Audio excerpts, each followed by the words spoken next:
NASA found out what is wrong with Ingenuity, Artemis has a vertical course stage, and apparently there are 2 Falcon 9 launches over the next few hours, and of course, we have to talk about Starship in today's episode of The Flame Trench.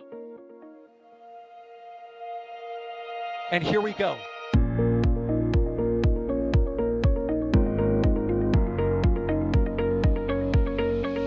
We have liftoff. Propulsion continues to be normal. R68 chamber pressure looks good. Following up. Roger, roll, planet. Water towers, fly! Yes! Echo down to nominal. Flight downside FD off. Bring in FD off. It's orange! 145! Oh my god! Decollage. Look at this! Put that in the big bag, 343 unfolds to go. Indeed. We rise together, back to the moon and beyond. This methane would be igniting the flare, correct? Yikes. You dead? Sure. We don't need any more of these.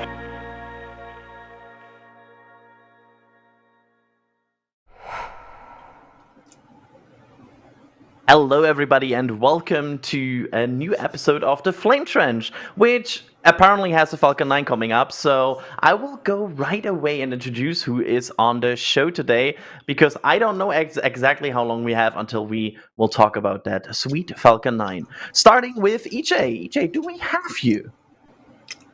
Yeah. Hey, how you doing? Kind of nice. I heard there's some rockets that are launching in the next few hours, but it's only Falcon 9, so no big deal. I heard these launch basically daily. Yeah. It's not like it's messing up with our schedule or anything. Sorry about that. I was reading my book about stealth aircraft. Is it a stealth book? Yeah. No. What? No.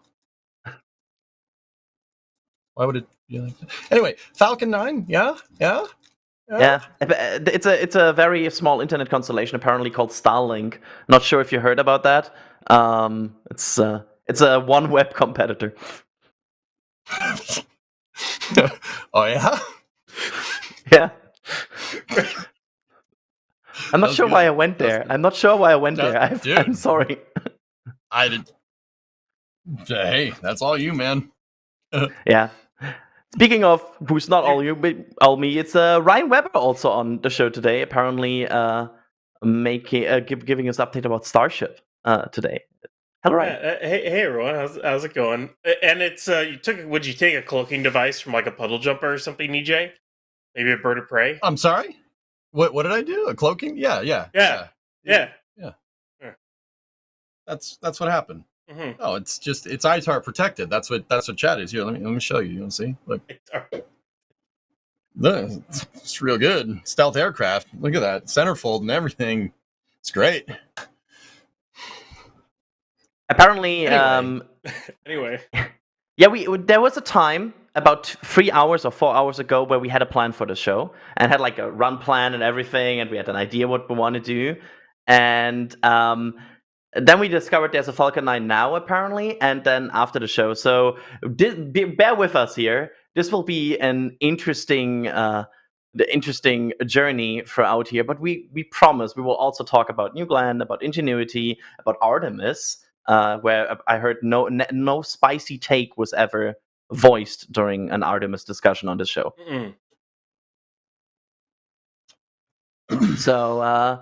Yeah, I'm actually not sure. Do we already have something from Vandy? There might be some views later, but I think we are not there yet. So should we dive into that first topic? I'm actually not sure. I will look into the back channel what I'm supposed to do here. If we're starting the first channel or not. Oh, by the way, I'm staring into the trap, Ray. I'm looking at the back channel, Ray. What? Kevin Michael Reed, by the way, is operating today's show, just to point that quickly out.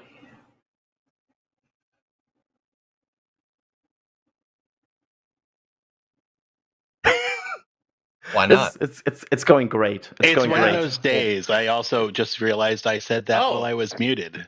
Speaking Yeah. of which, SpaceX is live, or at least they're about to. Nice. Wow. Oh, Cool. Well, can you guys just have a conversation while I try to bring up that stream? Thanks. Absolutely. So it's a Starlink mission from Vandenberg, and today we are using this battle occasion that it perfectly lines up with the flame trench to talk about that. So the question is, EJ, and I'm looking forward to how this will go. Will we get a stream in time, or are we looking forward to one of these Falcon 9 streams where we see them mid liftoff? I'm thinking it's a 45 second live job. That's what's going on. I don't know why though, but I think we're gonna get we'll see it again here. It is. Oh, Huh. They have it.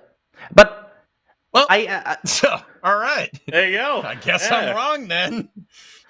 Were you Guess ever I'm wrong? Did you guys were you just were you ever wait till I said that, or That's not. were you ever Vandy. proved wrong that fast? There's no fog. It's the internet. Of course I've been. True. So yeah, for the people who are wondering, by the way, did you all see that tweet by Harry Stranger, who actually tagged some satellite imagery to get pictures of Vandenberg to check if they're doing something sketchy there, and that's why they're not showing the launches? And he found out no, there's just nothing. There's nothing there. They just went live late. Like 3 times in a row, I think it was. Yeah. Yeah. Whatever. So That's what it is. yeah, absolutely. So Ryan, this is the Starlink, right? So what are they launching exactly? Well, they're launching Starlink sat. I actually need to bring up the live facts for this thing. You know what? Yes, I know. I actually have to bring up the live stats for this thing. Give me a minute here. Gotta find it again. Totally prepared for this, as we always are here on NSF. 11 group 11-2. Okay, so figured that one out. And apparently this is chat. So no direct to cell on this one. Group 11 doesn't have direct to cell. Of course, they recently also mentioned that direct to cell, their first constellation, is now done. So no on that. And also for the booster history, this booster so far launched Starlink 7-9, Starlink 7-14, USSF 62, Starlink 8-2, Starlink 9-1, Starlink 11-1, OneWeb 20, and Starlink 9-11. That's just 9 flights so far. I mean, that's basically what, a booster baby. Yeah, that's okay. What do we see here? That might be DOS out in the field. Who's that? Hey DOS, you are live on the stream, and we have behind the scenes video of you. What R do you want for this camera, Kevin? It's set for R04 right now, it looks like. We should change that because I am receiving on R04 currently. Okay, what do you want? I'm ready. 2 or 3. NSF R02. Sounds good. All right, I'm going to start the feed. The sun is going to be super tough. We don't know what we'll see, but hey, why not try? We're here. Should we address the elephant in the room that DAS just happened to watch this historic launch of Starlink Group 11-2 from Vandenberg? Very historic launch. Or from LA or whatever you want to call where we are right now. All right. So you're out there stationed to catch a certain moment in the launch, or what's your plan? See what we can see, if anything at all. See what we can see, if anything at all. Ignore that it's feedback. fine. The feedback's gone. Is there an echo in here? All right, I'm going to scoot this way a ways. So we are at. I'm going to start hosting since no one else is. We're at T-minus 60 seconds on this launch of the Falcon 9 from Vandenberg. T-minus 60? Yes. Yes. Falcon 9 is in startup. That's where the Falcon 9 goes in startup, and the launch computer of the Falcon 9 takes over the countdown, as I was told before. I heard that's the event. Standing by for the final go-fall launch from SpaceX here, as they are lighting a candle for the kickoff of the flame trench for today. Kevin, are you getting R02?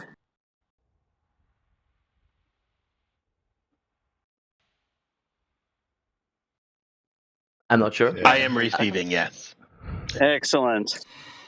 Well, it's looking right into the sun, but we'll listen in and do what we can do, all right?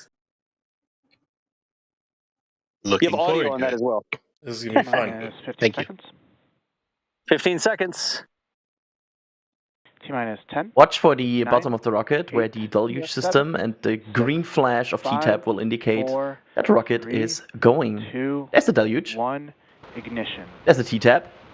And There's liftoff 9 Merlin on 9. engines and liftoff of Starlink Group Show up in 11-2, bringing more internet satellites for their internet LEO constellation.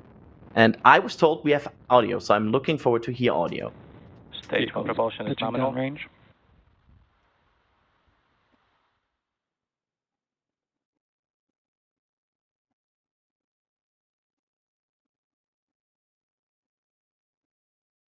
That's the Vandenberg. The Vandenberg. Just gave it title. It is a proper Adrian, you ever noun. been out there? Sorry, Jay? You ever been out there? It's a very beautiful part of the country, Phenomenal. actually. Never. The only part of the US I've ever seen is Brownsville. That's Dude, I don't know why that's funny. That's just, I mean, it makes sense, but also like, oh, okay. That is a, you know, most other, you know, Europeans would be like, oh, I've been to New York. Oh, I've been to Los Angeles. Adrian's like, I've been to Brownsville. Yeah, Dude, that's it. people around you even know where that is. Just Nobody outside of the space bubble, outside of the US, Yeah, knows right. the town Brownsville. I mean, some might know it as a shipbreaking yard as it is, but And back chill. that's about it. Mhm. There goes the Okay. Falcon. I always love the steering in the plume. I love that you can see the plume like navigating, and you can see the steering of the 9 Merlins. It's always just a fun effect. Chat's asking, why the exaggerated roll program? It's most likely because of the flight azimuth here for these satellites in correlation to the pad. You have to do a longer turn. So if it has to do a longer turn, it has to do that longer roll around in the same amount of time. So it's going to appear to look faster. 6-string. But EJ, why don't they put the rocket in the right rotation before they launch it? You're going to need your rocket to roll anyway, right? You need the rocket to roll. That's one of the 3 axes of forward control, yaw, pitch, and roll, right? You got or for rotation, right? If you're gonna make the rocket turn anyway, why would you make the pad do that? Stage Make separation a control. rocket do that. It's always a funny There you question go. because people are like, why Staging. don't just turn the rocket? Okay, good staging. Everything looks good there. Device.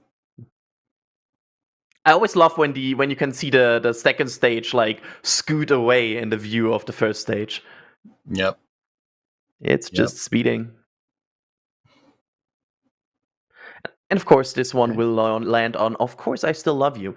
We should minute. bring something up Wait a while we minute. talk about Vandenberg here, Hold because up. there was some... Hold it. Oh, good. Fairing separation confirmed. Guys, I don't know if you saw that. There was something going on with the fairing up there.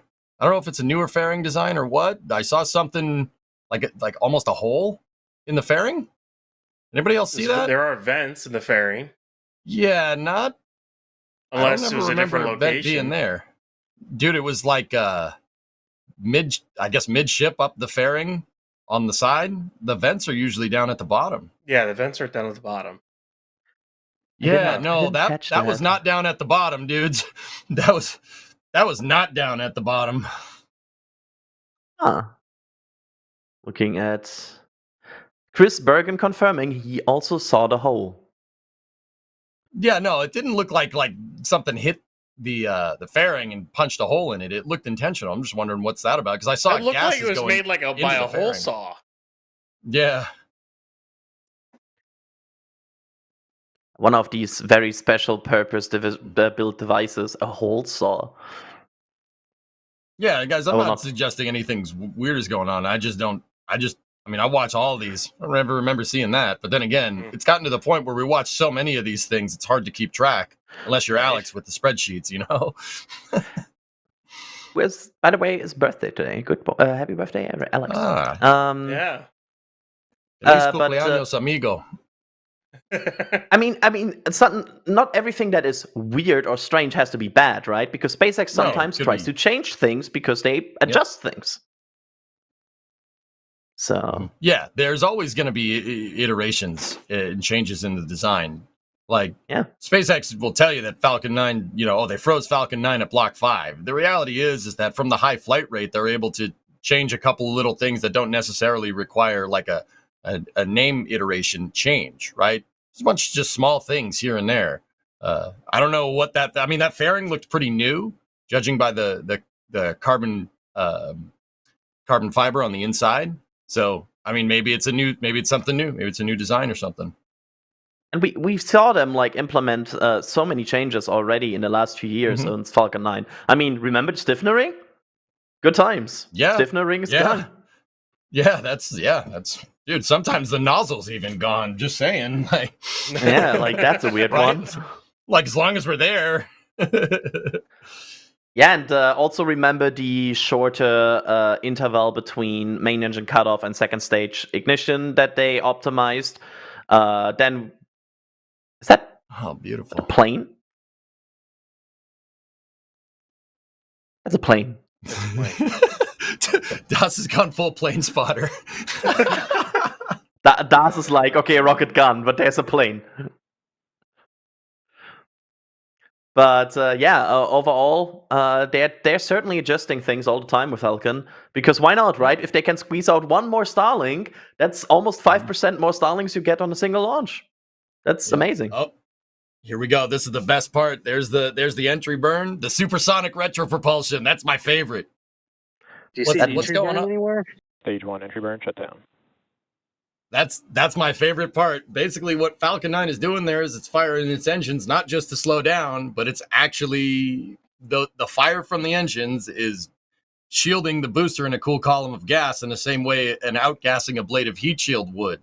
It's the heat shield for the for entry. That's why Falcon 9, the first stage, doesn't have any like tiles or a heat shield or a ablator heat shield on it. The rocket engine gases are the heat shield, which is really, really, really awesome. That's an idea that actually came about from NASA, looking at different ways to get stuff down to the Martian surface. It is such a cool design. It's such a cool, good usage of your engines because A, you slow it down, but B, you shield it in this critical moment. It's like it's a double win. Yep. That's right on. Go, Ryan.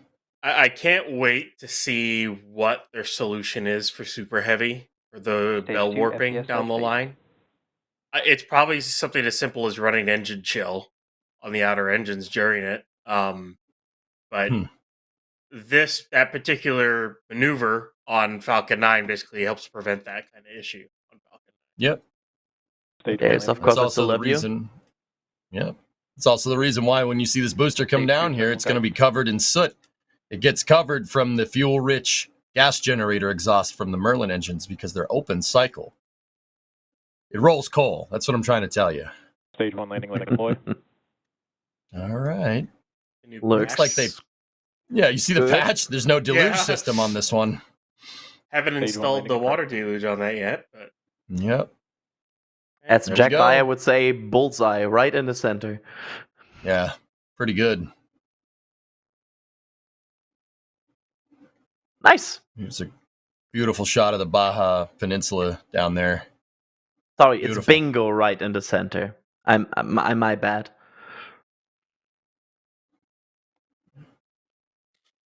And there it is. Yeah. Falcon 9 down and Zico. Excellent. So that's a kickoff for the Flame Trench. Yeah. Dude, today we are starting that's a great with way launching. To start it. Yeah. Okay. And before we leave Vandenberg, we can talk about something from Alex. There is a I'll put it in here so that Kevin has it. Alex tweet about space launch Delta 30 talking about issued of a notice of intent to prepare an environmental impact statement authorizing changes to Falcon 9 launch operations at Vandenberg. Basically, between Slick 6 and 4 East, which we just saw them launch from, SpaceX wants to up their launch cadence out of Vandenberg up to 100 launches a year, which that's a lot. Yes, please do.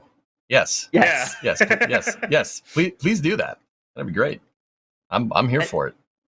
It's so impressive. Like, we are talking about the slower area of Falcon 9 operations right now, right? Like, the majority still of the launches, or the more of the launches, are from the East Coast. And now they are getting ready to launch 100 times from the West Coast. Like, that's 100 times that's a year, right? So that they will launch more from the West Coast, from one of the operation centers in a year, then I would say 80% of the rockets launch in their lifetime. I mean, guys, I don't know how. In chat, feel free to chime in when you first got bitten by the space bug and went down this whole great rabbit hole of rockets and stuff. It's never ending. Spoiler alert. I mean, I don't know how long you guys have been doing this, but if you rewound like 15 years ago at this time and said, an entity, anyone, like the total cumulative amount of rocket launches in a year from every country would be more than 100, I'd be like, yeah, you sure about that? I don't think so. And this is just SpaceX, just one entity. I don't really have any words. It's like, oh, all right, they launch every day now almost. That's pretty cool. Sweet. I mean, don't remember their launch limit out of 39A plus 40, but I think it's somewhere in the lines of 100 to 150 between the two or something. I don't remember. I really don't remember off the top of my head. That'd be an Alex question. I don't know if Alex is around to look it up, but let's say it's in the 150 range, and then you add Vandy, so that's 250. And then go ahead and add what they want to do for Starship, which is about 146 based off of their environmental run-ups right now. We are approaching 400 launches for one company. We are approaching probably the last year right now where we have we have more days in a year where no Falcon launches than days where Falcon launches, because there's a very good chance, if this cadence increases more and more, that the chance that a Falcon launches on any given day is higher than 50%, which is a ridiculous stat. And like, if you think about it, it's like, how high is the chance that the Falcon launches today? More than 50. Like, if you go down to the Cape for a week, you're likely to see 2, possibly 3 Falcon 9s launch. Almost without a doubt, if you go down to the Cape. And you don't even have to plan around a rocket launch. You just have to go down there. And you're almost liable to see one, almost guaranteed. Unless you're Trevor. But hey, Doss, before we move on with the show, you want to tell us what you're tracking? You're definitely not tracking rockets. It's a really nice bird. There you go. Can you hear me? There. Yes. Yeah. Yeah, that's not a rocket. That's a plane, but we had to look at something in the sky. We're out around Long Beach, like in the Long Beach area. I don't know. I'm not from here. But the rocket went past us, but it's right in the sun. We couldn't see anything because the rocket would have gone right through the sun here, or the sun's in the background. So we tried. You never know if you're going to catch it or not, but we did not see anything here today because the sun was right in our faces. Oh, we're on camera. But hey, you tried. Did you at least hear it? No. Nope. We didn't hear it at all. And it's like, it's not a quiet area here. So even if you could theoretically hear it from this distance, we're surrounded by other noises that absolutely block that out. Now, let me ask you, can you guys hear a highway? Can you hear road noise from a highway? We're far enough. We're at a lighthouse, EJ. I don't know the name of this park we came to, but we're at a lighthouse that's on a point like southwest of Long Beach. And we just drove out because that was the point of land that stuck out a little bit. And there was a lighthouse. We could see a green park on there, so we figured there'd be a place for us to stand and see if we could see the rocket. But no luck today. We don't really hear a highway. I don't know. I mean, no highway noise in Southern California. Now, I don't know if I believe you now. Just saying. We drove by Iowa. We drove by the battleship Iowa on the way. Okay, I believe you now. That's a thing. Mhm. I pointed out to D. Wait. Hold up. Chris Bergen in the back channel is pitching. We sent DAS and D to California to track rocket, and all we got was a plane track merge. Wait, you got Wrong 2 plane battleship tracks. class. There's another plane track out there. Hey, don't forget the behind-the-scenes shot. That's value right there. That's true. Oh, The full But- behind-the-scenes shot is probably you two trying to search for a rocket. it is. It's us like looking all over, like, I'm what's the right thinking we direction? See it because there's a plane in the distance with the trail behind it. At the right time, there was a contrail that like started to appear shortly after liftoff. One was like, "Is that it?" But it was behind us. We're like, "No way, that can't be right." Hey, you know something? You show up, you try. Sometimes you get it, sometimes you don't. But it's still a good time. Certainly agree. Thanks for rolling out there. All right, y'all. We'll let you get back to it. Okay. See you, buddy. See you, Take it D. easy. See ya. Cool. With Falcon 9 out of the way, shall we talk about other rockets? There are other rockets than Falcon 9. I like what Logan Drum said in chat. This is now the plane trench. Dude, I don't know. Would you guys want a plane watching stream? Let us know. Like, I'm just putting it out there. I'd do that. I could sit and watch planes land all day. Sawyer has such a weird and bad influence on these chats. It's spreading. Speaking of another flame trench, that might get hot soon. Good transition. Let's talk about New Glenn. Because if you like big rockets that are pending regulatory approval, do I have a deal? Regulatory approval is still pending for Blue Origin. And before people say FAA, I want to point out that so far we do not know what exactly regulatory is missing because Blue Origin has not told it yet. But Dave Limp, CEO of Blue Origin, has confirmed on X that they are testing GS1, that they have the first time they had liquid natural gas and liquid oxygen inside of GS1, which is their name for the first stage, and they are basically using that time before they get regulatory approval for hot fire and launch, which we can see there. They are preparing that. And overall, we have seen some venting from the rocket. We have on December 4th seen a propellant load test, what seems like. And based on everything we can see, it seems to be that New Glenn, we are at this point talking about weeks until launch. The question is, will they make 2024? The likely answer, I feel at this point, is most likely not. But the good thing is that right now you cannot at least say with certainty it won't be this year anymore. So that's a good thing, right? We are probably talking about very early January, somewhere in there, and they're really closing in on this beautiful, not fully painted rocket that we might see launch very, very soon. And also we saw some hardware on X of the system that they will use on the drone ship. What they call the recovery remotely operated vehicle, which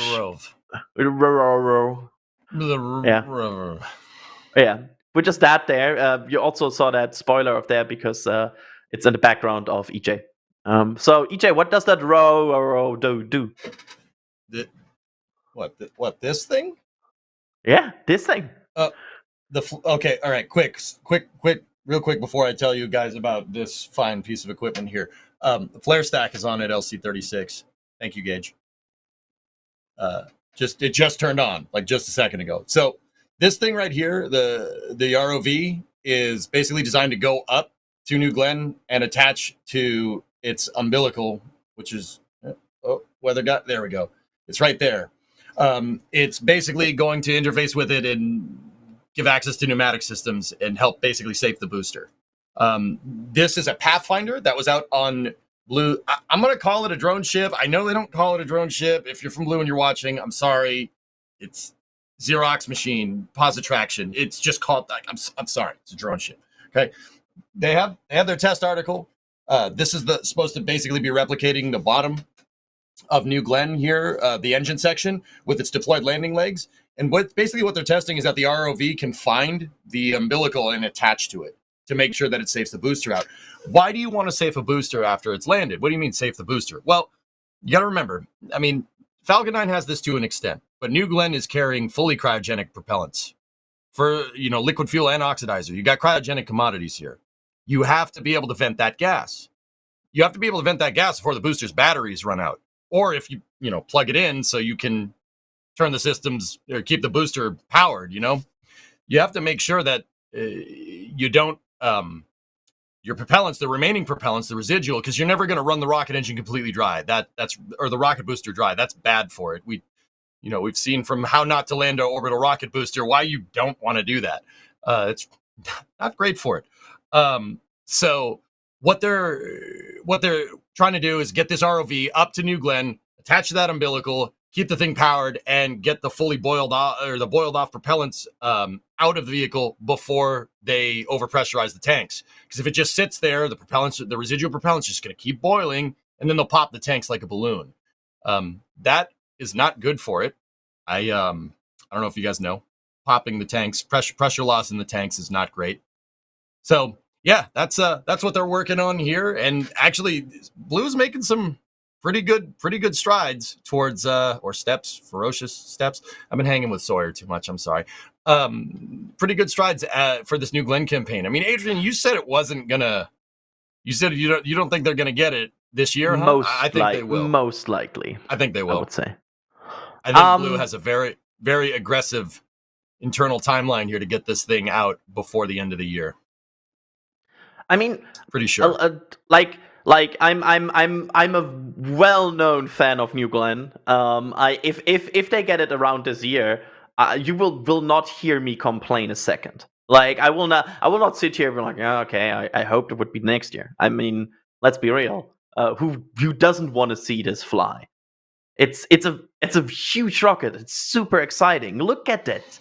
It's a monster. Probably it's one of the yes, Starship is cool, and I love seeing Starship. But if behind Starship, this is one of the most exciting rockets that we probably will see fly in the next few years. It's a partially reusable Falcon Heavy class vehicle. That's insane. Mm-hmm.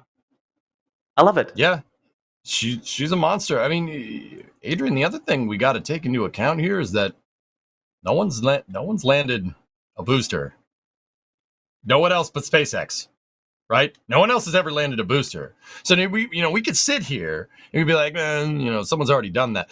SpaceX has been basically competitionless for landing boosters. I mean, when was the first landing? December of 2015. No one else has, right? No one else has done this. Like, it's good to get some competition. Some competition in the market is going to fuel that innovation, and that will get us a more healthy and robust spaceflight economy. That's great. I want that. I want like 6 more, at least. It needs to be at least 3 times as big, the economy. I have a vision. I mean, it's also this. If you go back 2 or 3 years, I bet you there's not a lot of people that would have bet on Blue on being second. Like, I know there's always this. Like, if you go back 3 years, people would have laughed at you in the space community if you would have said the second orbital booster that will land is New Glenn, because people had this like, haha, New Glenn will never fly, ha ha ha ha meme, which was all present in the space community ever. And I feel like right now they since let's be real, since Dave Limb is super at this steering this ship and is very much involved. Sorry, Dave Limb. My no, I'm just saying his name. I like saying his name. It's cool. Dave Limb. It's since I have the feeling since he is really steering Blue Origin, they have done the right things and the right pace at the right time. Like, it really feels to me that he has really turned a lot around there. And I don't know. I also like his communications. I like the fact that he's out there on X just tweeting about hardware he likes. Yeah, the transparency certainly is appreciated as people that cover this stuff for their job, right? Like present company here. That's certainly appreciated. It's great because, you always hear, in our line of work, guys, you always hear, whispers about stuff. You don't know what who's telling the truth, who's full of it, right, et cetera, and we're just gonna be like, well, hey guys, we heard it from a guy who heard it from a guy that New Glenn is gonna have racing stripes. Like, that's not how you report space news, right? It's so you hear whispers about New Glenn, but we've never been able to confirm them until you get shots like this right here. I mean, wait, it's over there. It's over there, isn't it? Yep, missed it. It's funny. It's funny, much. and this goes to your point. It's no one else has done it other than SpaceX. SpaceX did it with two separate vehicles before anyone else did it again first. They did it with Booster 12 before anyone did it with any other rocket. Mm-hmm. Like they did it. They landed two of their own vehicles for the first time in a span of a decade. No one else had done it. It's just kind of like, okay, yeah. Not only that, but their mechanism of actually receiving the booster was 1,000 times more complicated than just landing legs. It's crazy, man. It's nuts, and I can't wait for New Glenn to work. I want it to work. I want it to land. I want to see this thing launch a ton. I want to see more than one pad for it. Same thing with Relativity and a ton of other Stoke. Holy cow, Stoke looks so cool. It's just there's so many options.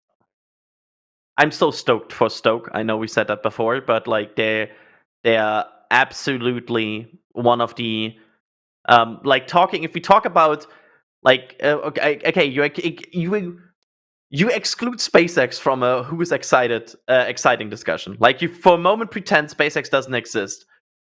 Stoke is super crazy. Stoke would have an army of fans everywhere in that situation, because their system, it's just insanely exciting. I'm so excited for seeing what they can do over the next few years. We are going so off the rails here. I mean, well, hey, we're talking. We're off the rails, but we're not. We're still talking about rockets. This is good, right? You guys are good with this. I mean, Adrian, if we're talking about an environment where SpaceX is removed from the environment because the front fell off. Anyway, so they probably don't get that. Ryan might, but anyway, if we're talking about an environment with what does a commercial launch market look like without SpaceX? I mean, you're talking about Stoke. I'm talking about Rocket Lab. True. The other commercial provider that actually launches stuff. That's kind of pertinent. Not to say that Stoke is bad, but Electron is no slouch, and Neutron. It's not Stoke because no reusable second stage, but I like Neutron. Neutron's a cool little rocket, right? I mean, without SpaceX, right now the heavy lift market is operated by the United Launch Alliance and Arianespace. Who? The guys who launch 2 times a year, and one of them is Vega. Arianespace. Sorry, Arianespace. I'm sorry. So you have that. You guys like that? It's pretty funny though. I'm burning bridges left, right, and center in this show right now. Three. Sorry, in the back end. Oh, three. I mean, I don't blame. I still at some point, all of the Europeans at NSF need to have a moment in a room and talk about this, because I feel like every time you speak with an European in NSF about this topic, we have opinions and we need like an hour. But I want to just say it's not only their fault. It's a systematic failure of a whole industry that is not properly supported. And I want to just point that out and watch the NSF Live European series that is right now running, which is really, really nifty to hear about these let's say not first line players yet in Europe. We had High Impulse, super interesting company. Hybrid rockets. Do you like hybrids? Yeah, it's really cool. Yeah, those are pretty good. Yeah. So yeah, I really think, like, in a crazy scenario where SpaceX doesn't exist, Rocket Lab is kind of like the All-Star, right? Like, you're totally right. Like, they're launching in comparison to everybody else. They're launching fairly often. So Rocket Lab would be the crazy all-star company right now. I mean, it's funny. I recall a Sir Peter Beck interview where it was like a meeting about, the emerging commercial space industry. And please forgive me, I'm probably going to mess up the quote. And I'm not sure we could say the full quote because it might be a little inappropriate. But, somebody asked him, like, well, what's the difference between your company and other commercial space launch entities? And he goes, well, we launch stuff into space and they don't. Yeah, he ain't wrong. He's not wrong. In a market that basically was from some people were already like, that market won't survive. And Rocket Lab so far is showing, well, there's a market there. They're very much launching it. Yep. All of it. Yep. Launch all the things. More rockets, more better, as Mr. Yak would say. Where is he today, Adrian? Do you know where he is? On another mission I'm not supposed to exactly talk about, I think. Somewhere over the rainbow. What about the clones? Do we have them ready to go? Where are they? No, sorry, the Not clones ready are yet. out of order. They malfunctioned, and you know that behavior where they go a bit haywire and run around. Yeah. It's weird. Yeah, we can't have the Jack clones getting loose, and nor can we know that the original Jack knows that we have clones of him. We can't. Don't tell him, guys. No. Yeah, remember what happened in under. September? Yeah, we don't Yeah, want to talk yeah, about what happened in September. No. Yeah. No, we don't want that. Anywho, This is real. Just saying. We would clone him if we could. Apparently he twittered, so I can tell you that he's at the Mojave Desert. Mojave Mojave Desert. The what? The what? I wanna hear you all talk German. The Mojave Desert. It's the Reißverschlussverfahren. Reißverschlussverfahren. Yeah, exactly. It's good. That was the zipper system. Very, very Yeah, important for merging lanes. Das Auto. It's always bad when Kevin unmutes after you pronounce something because then you know it was really wrong. I want to change what was topics. that? The Mojave? Something like that. I think it was Mojave Desert or something. Save me. So, Adrian, with Mojave, it's English. It's well, we say it in English, right? But you pronounce it like Spanish, right? Because even though it's the United States, Mojave, so the J sounds like an H. That's so I'm actually not. I'm trying to tell you how it is because everybody else is giving you a load of mess over this, right? No, just where the J is, just put an H. That's how you pronounce it. Because Adrian, I know, obviously, right?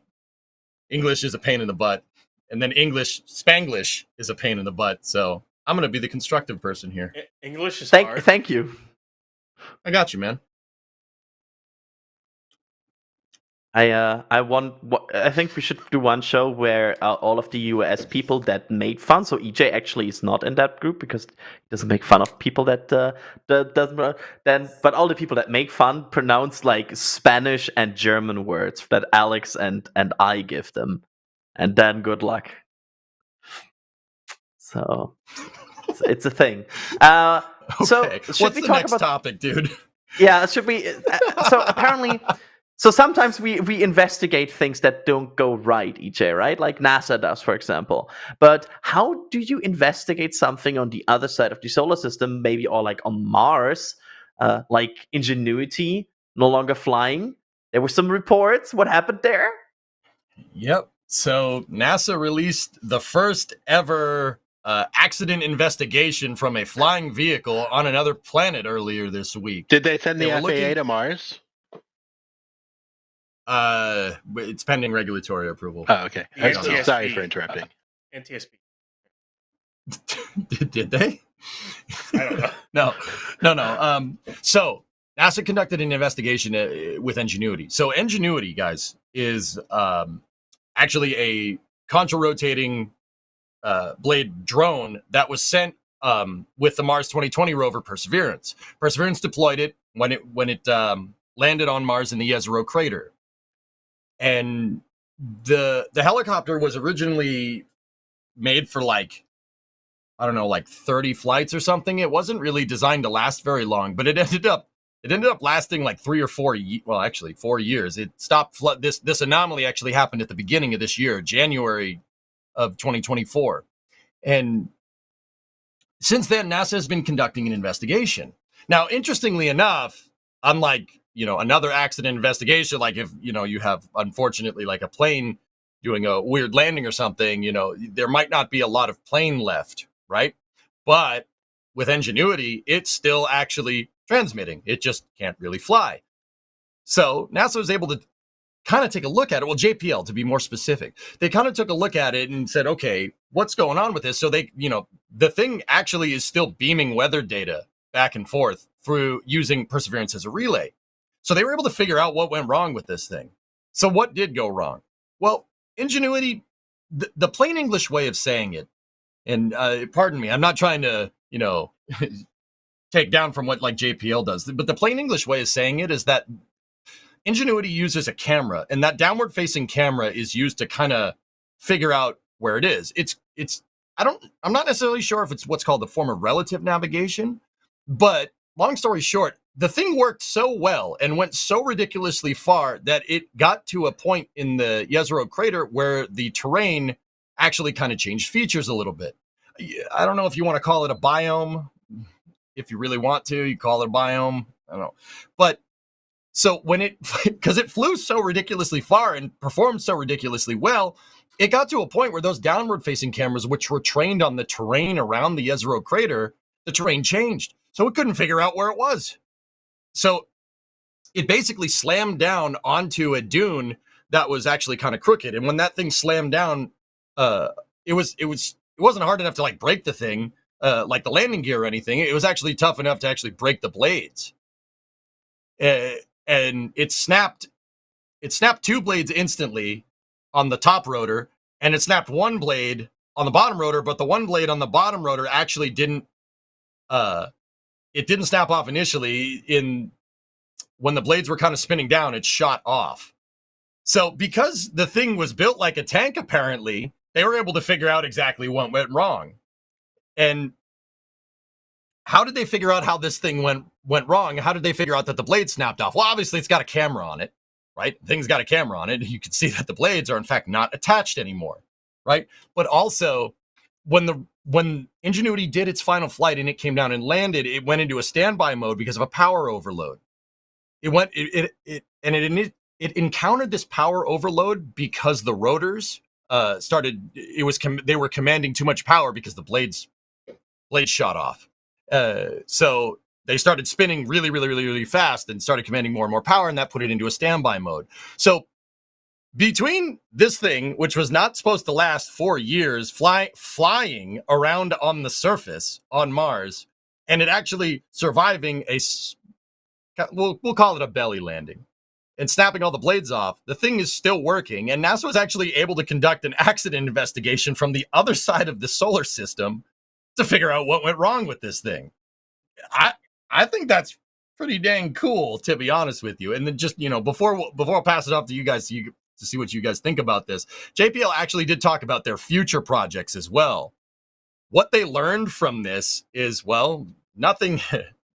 Flight data is king in rocket science, right? In aerospace engineering. They got a ton of flight data, and they're planning on sending another one eventually. They got new designs. They're cooking up some new designs, which are pretty cool. Ingenuity Mark II, or maybe even Mark III. But yeah, overall, pretty awesome, considering that Ingenuity was kind of a last-minute thing on the Perseverance rover. It was a last-minute decision between Thomas Zuberkin. I'm not going to say his name right. So there we go. I'm butchering it now, Adrian. I'm sorry. Thomas Zurbuchen, that's his name, who was the leader of the Science Mission Directorate when Mars 2020 launched, and Jim Bridenstine. They decided they wanted to do this, like, coming up to launch really, really fast. And JPL actually cooked this thing out, and they sent it. And it worked well beyond its life cycle, well beyond its end of life. So And the only thing that went wrong with the thing was that they flew so far, the thing didn't recognize the terrain anymore. How's that? It's pretty good.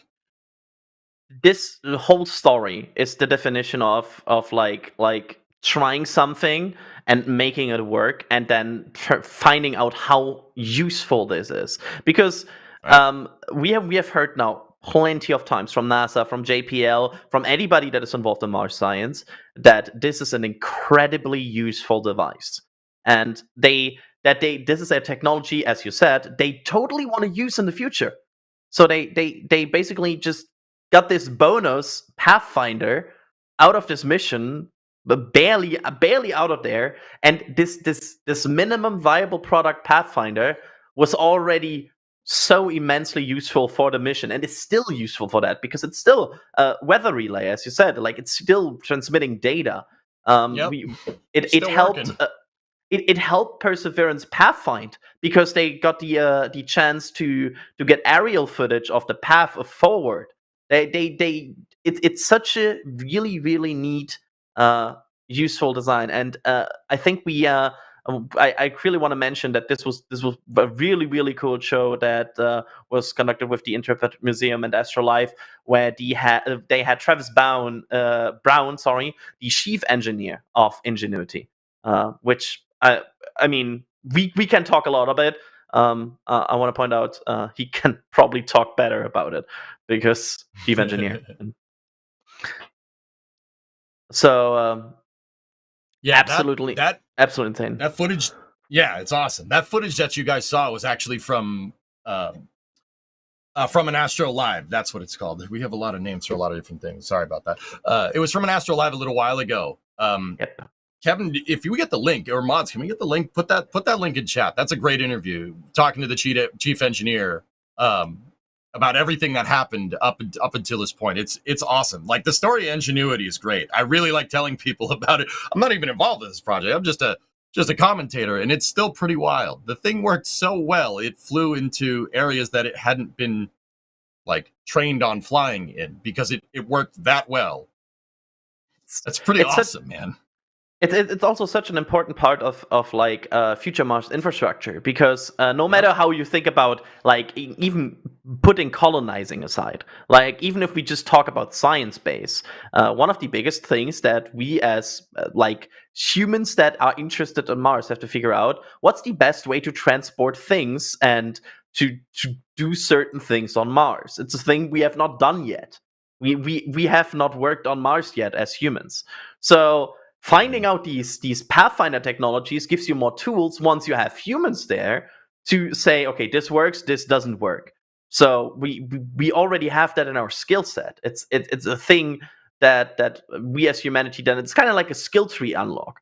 And then you can maybe have bigger drones up there. You understand the limitation of a drone on Mars. Maybe we have bigger cargo drones somewhere up there that are very useful for scientific exploration. So, nifty. Yeah, great stuff. I mean, I don't know about you. If I had it my way, I'd have SLS launch like 20 of these things and 20 more Perseverance rovers to Mars all in one shot. And you can just all sky crane land like 10 or 12 times over around the surface.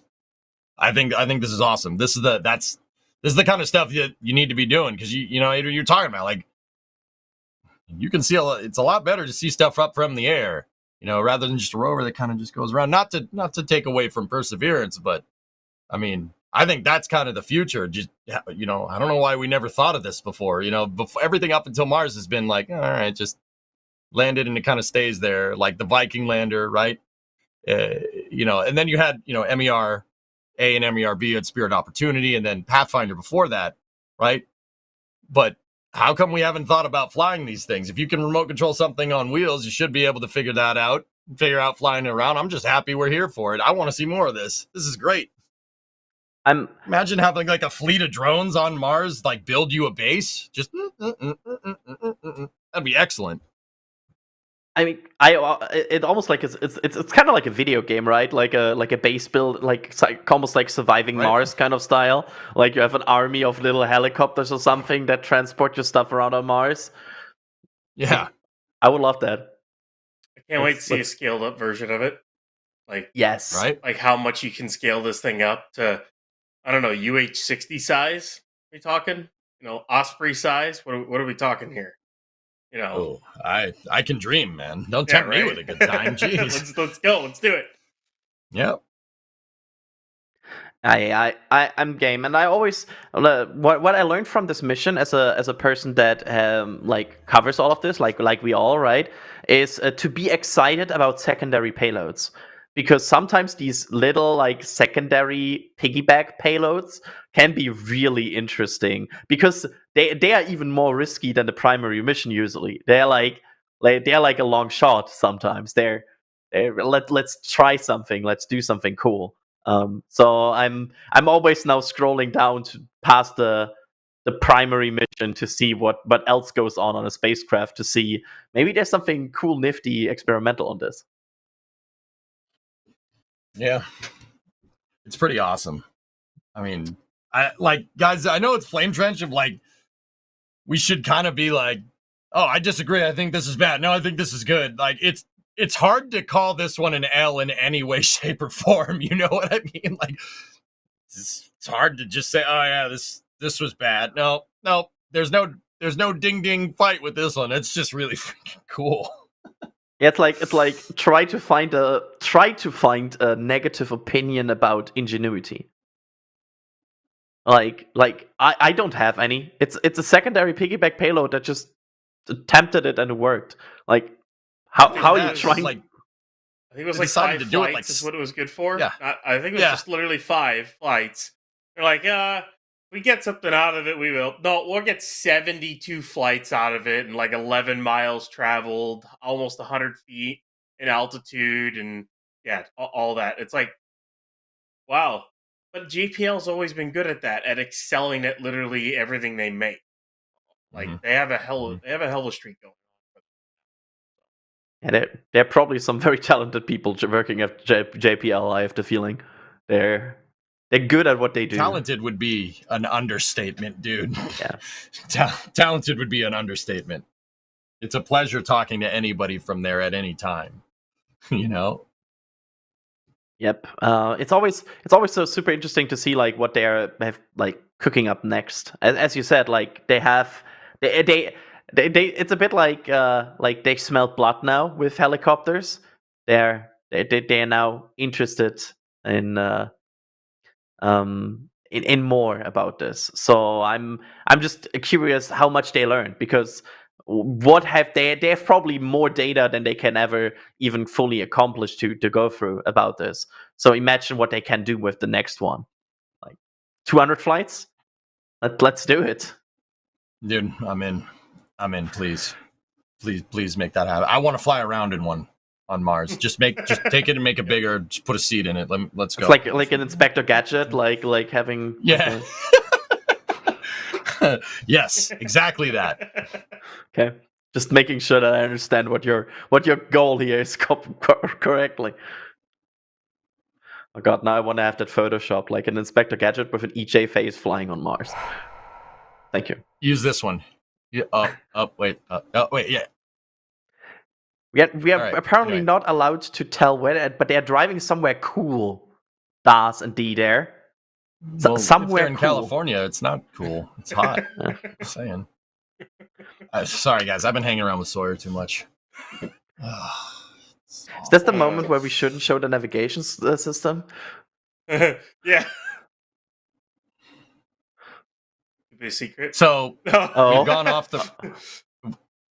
gone off the rails, and now we're on the road. Yeah.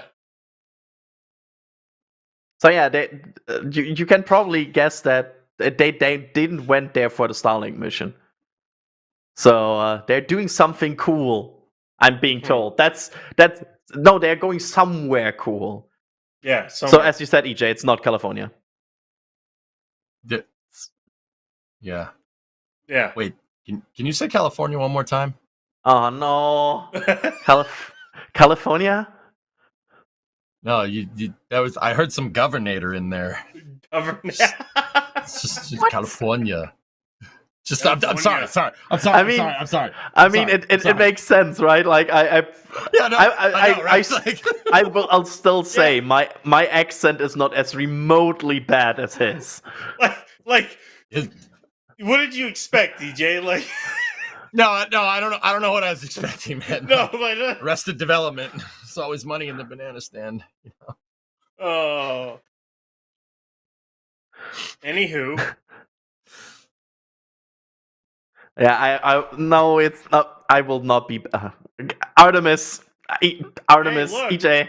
Look, it's a big core stage with engines on it. Orange rocket, good. Yeah. Is that the segue? Is that what we're doing now? Oh, okay. I guess Kevin's in the back going, oh! Anyway, he's making a noise. Anyway, all right. So we'll move on to SLS news. So this is inside of NASA's vehicle assembly building down at Kennedy Space Center. NASA took the Artemis 2 core, brought it vertical, and moved it into High Bay 2. Now, okay, what's High Bay 2? Are they going to stack for launch? Well, you'd think that, but no, they're not. What they're doing is putting core stage 2 on a brand new processing stool that they built in High Bay 2. It's completed. Basically, why they did that is because it's there to complete the rest of the checkouts that it needs to do before it's ready to stack. They can't stack it right now. You have to, with SLS, you have to stack the SRBs all the way to the top and then hang the core stage, quite actually, from the SRBs. You had to do that with the space shuttle. The external tank and the shuttle are hanging from the SRBs. Yeah, just in case anybody didn't know that. It's super cool, actually. So this stool is actually hanging the SLS core, the Artemis 2 SLS core, in this gigantic Futuramic jig. Futuramic's the company that made it. And so why are they doing that? This thing's already completed. Don't they need to do a little? What else do they need to do? Well, just going to do final checks, but this is more a fit check for that jig right there. What that is going to do is introduce a new optimized kind of what's called optimized processing and assembly flow for future SLS cores. That jig right there is going to be where final assembly of future core stages happen. Now, why? Wait, can't they make it at Michoud? Why would they assemble it here? Well, all the structural pieces are still going to be manufactured there. And the core stage, forward skirt, LOX tank, inner tank, hydrogen tank will be assembled in Michoud. But the main propulsion system, the part with the 4, I'm still going to call them shuttle engines. I know we shouldn't call them that, but what are they? Once an SSME, always an SSME.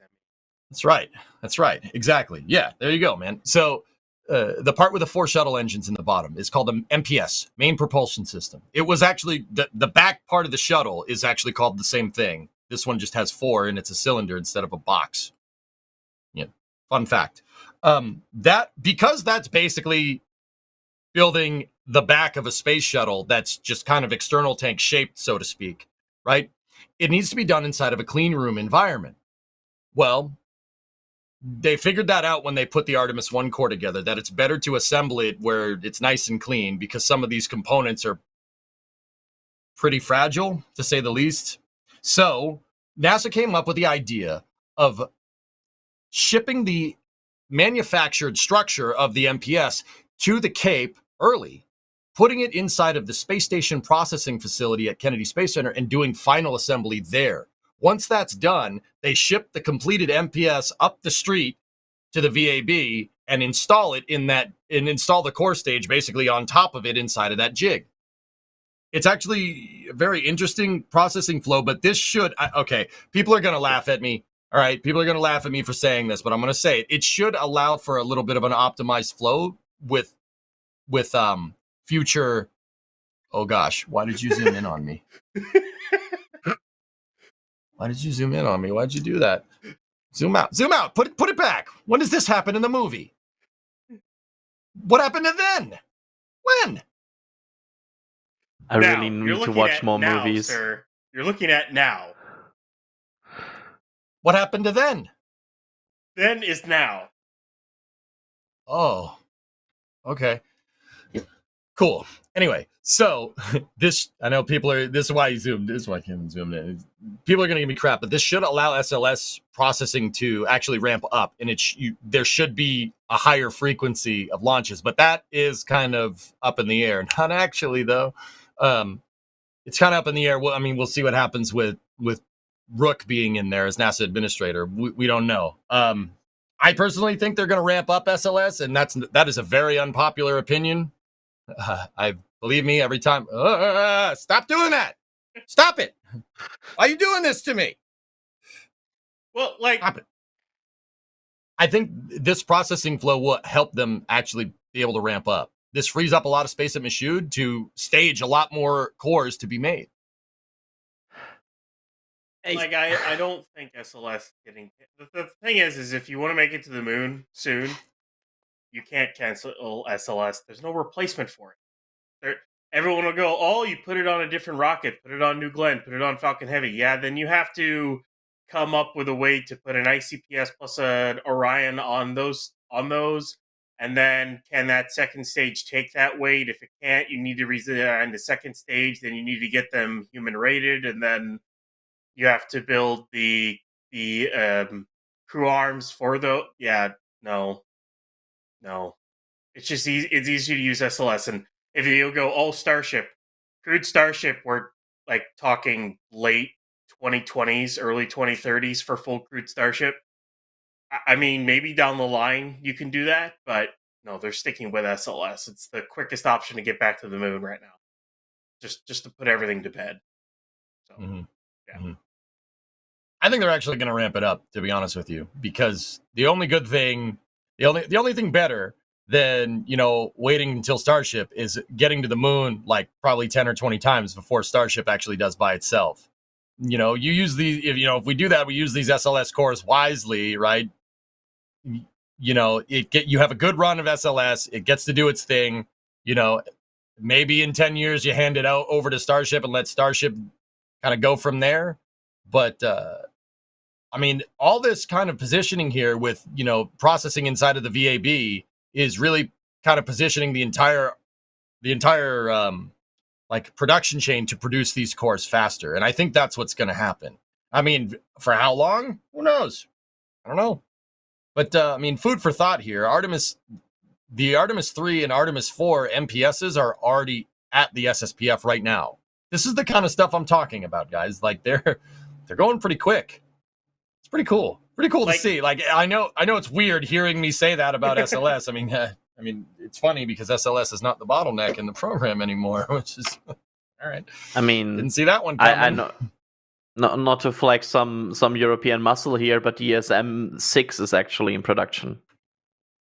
Like, oh, there you go. In reality, yeah, they are right now having ESM-5 and ESM-6 in integration in Bremen, and the delivery for ESM-4 is planned for next year. So next year, this will already be like 4 ESMs at the Cape. Let's go. Like Orion, since they've realized the fixes they need to make, and they're gonna fly Artemis 2 with the current heat shield with a slightly different trajectory after that decision and everything. Orion wouldn't really be the bottleneck going forward either, unless more problems come up. In reality, the bottleneck could be HLS.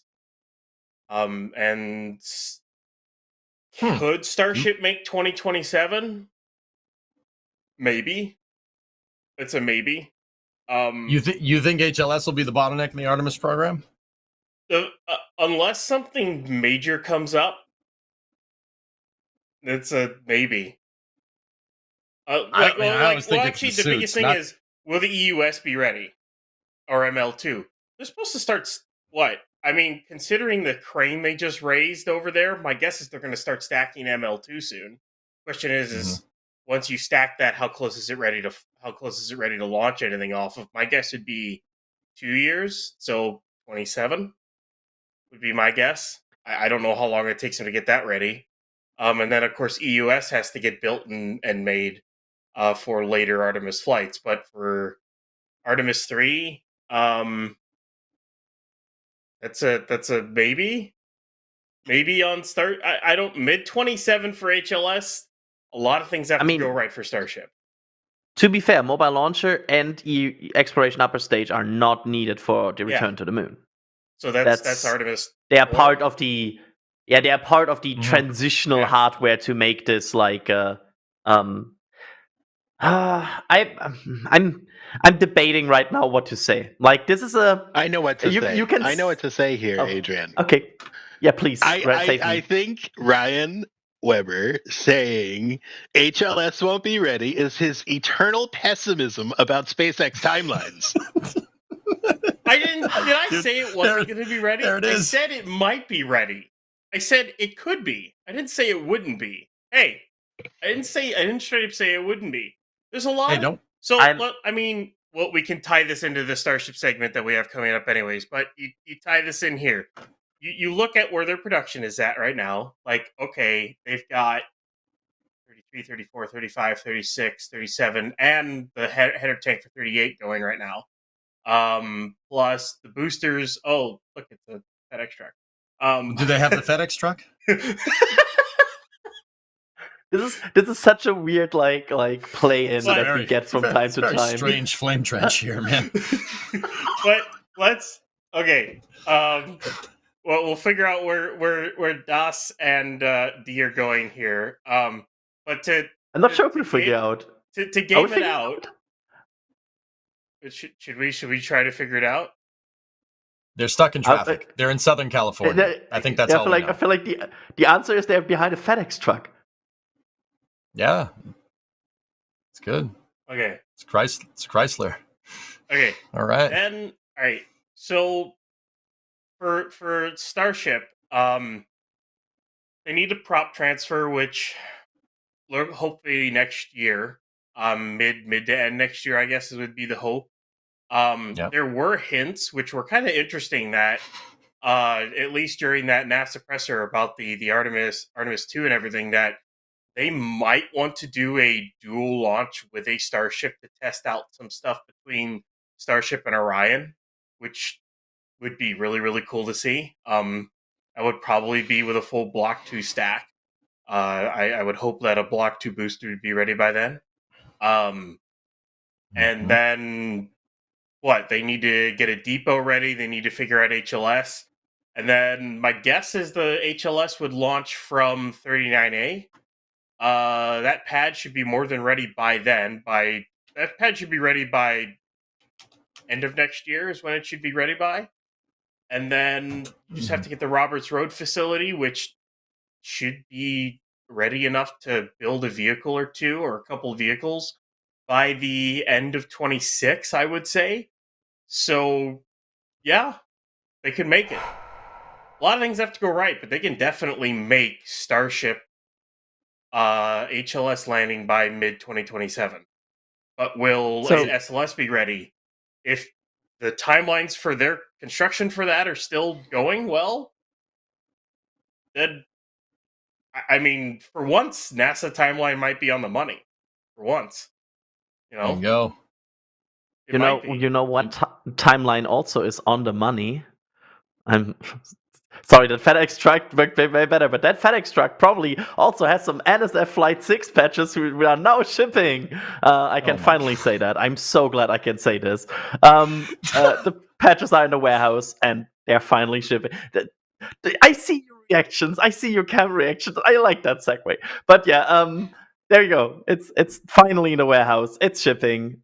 If you have waited for the pre-order, it's finally going out, and we still have some. So if you go to shop.nasasspaceflight.com, you can still get the Flight 6 patch, which is now going out to people. I actually have some people seeing that they have received that patch today.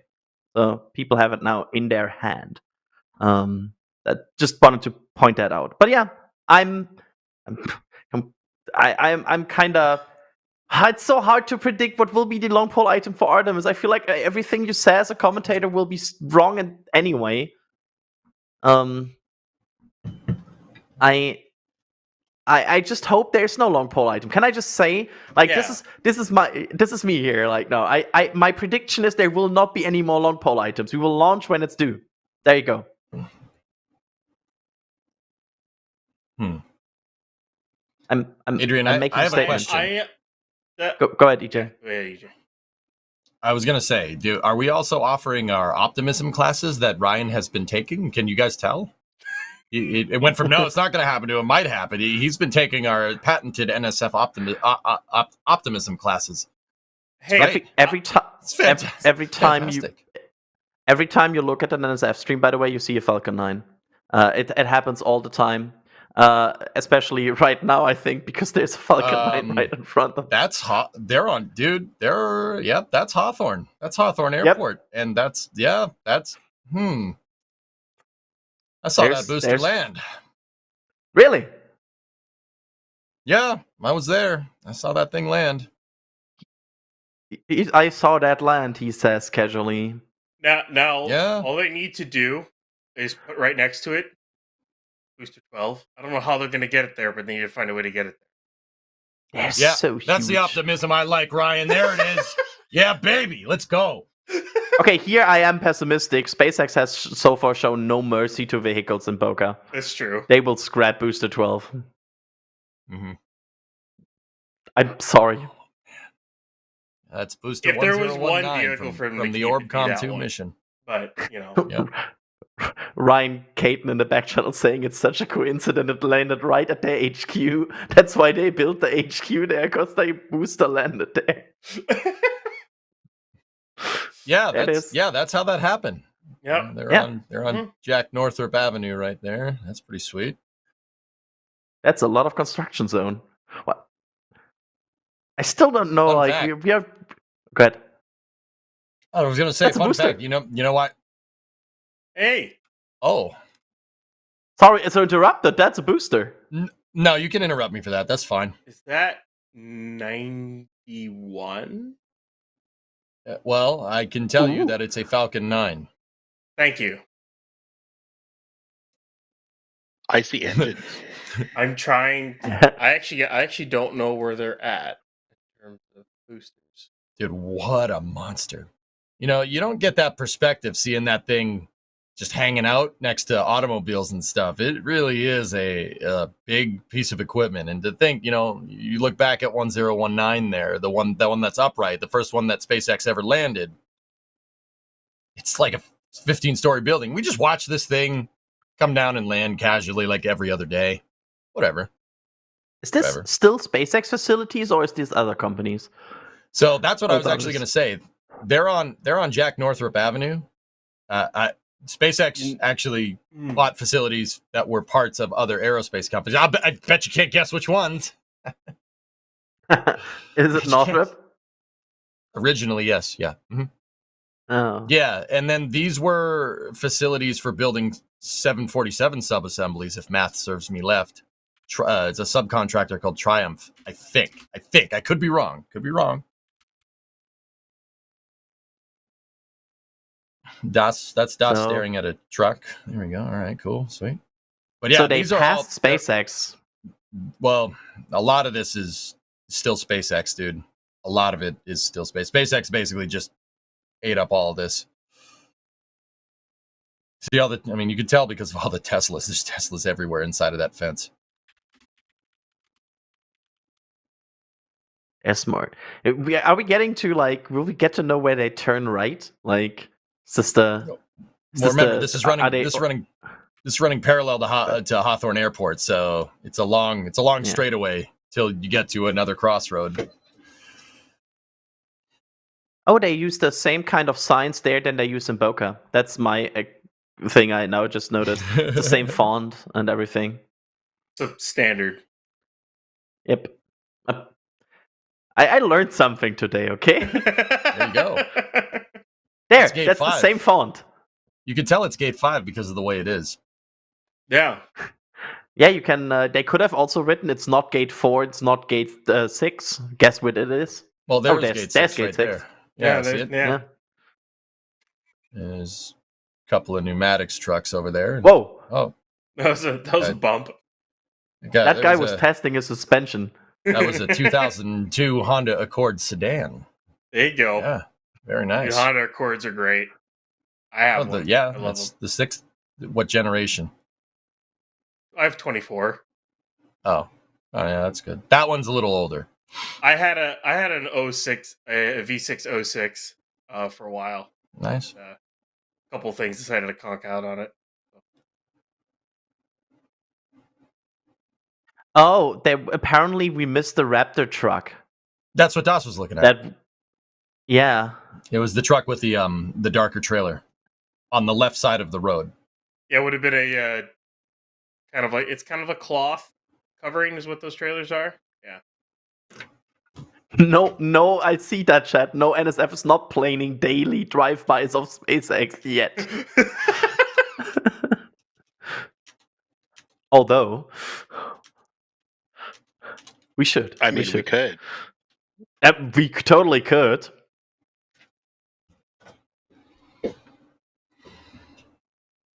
Don't give us ideas. So this is all SpaceX? Till the end of the runway, yeah. For the most part, dude. It's a big operation. Yeah, quite a big rocket company. At Hawthorne, they make the second stage, they make the first stage for Falcon, they make the engines, they make Raptors. They make they make just about everything there. Literally. Unless it's Starship vehicles themselves. My guess is even some Starship components are made there as well, rather than, and they'll probably get transferred over to Boca and Roberts Road whenever that gets built, but for now. I mean, we literally have seen oh yeah. By the way, I want to point out that sneaky maneuver that was just hidden. I will not.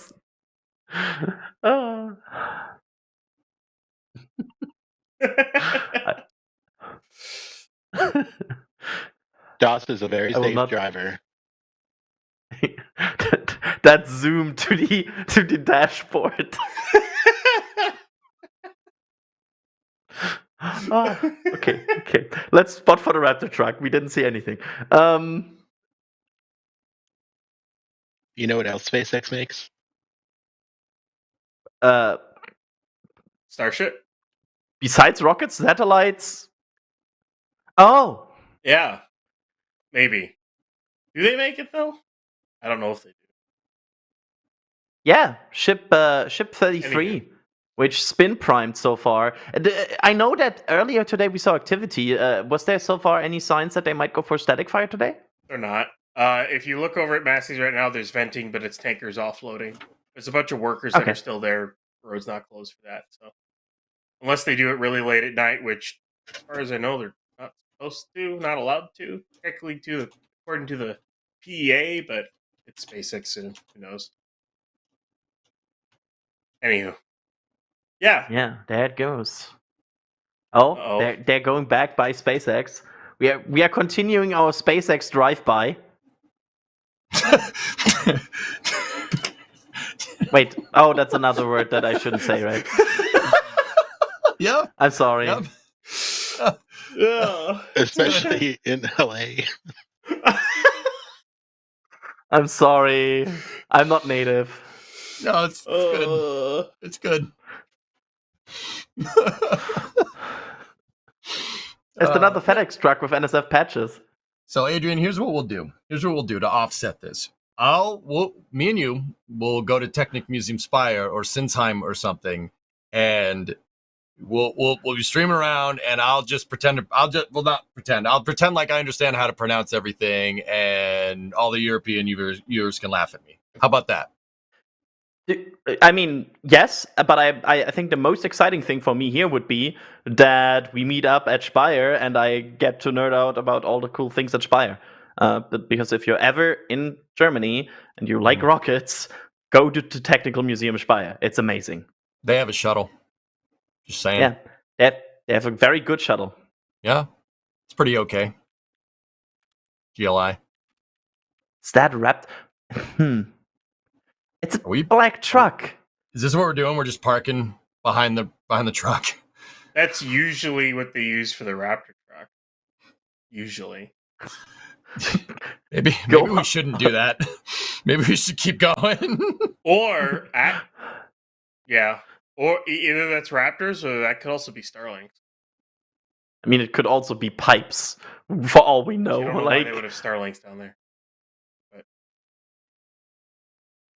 Could be a lot of things.